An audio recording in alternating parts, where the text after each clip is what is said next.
Hello friends. In this video, I will guide you through how to fix Easy Anti-Cheat not opening. Go ahead and open up Steam or Epic Games where the problem is located.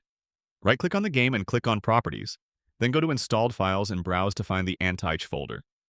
Double-click on it and find Easy Anti-Cheat Setup.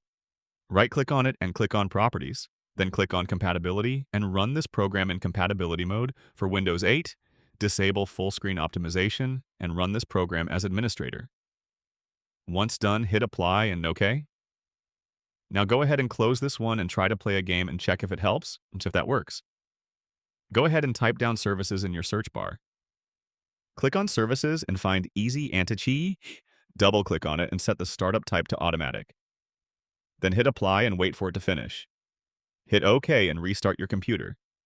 And once that's done, you should be good to go, and that is how you fix Easy Cheat if it's not opening. Thank you for watching Quick Tweak.